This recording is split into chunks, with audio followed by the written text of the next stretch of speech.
Mula noon, hindi na makita ang pag-unawa.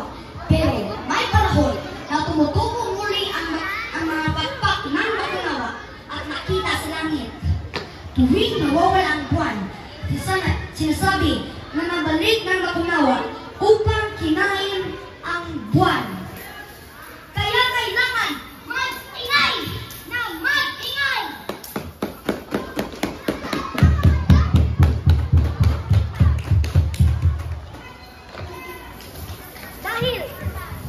Dahil sa pagkakaisa at sa pagtutulungan ng mga taga-Banwa at sa isang pinuno ng mga matapang at nagkikinig sa tinig ng sakupan ng kanyang sakupan lalo na ng kabataan, naliligtas ng mga taga-Banwa ang kanilang bayan at nag-isang buwan!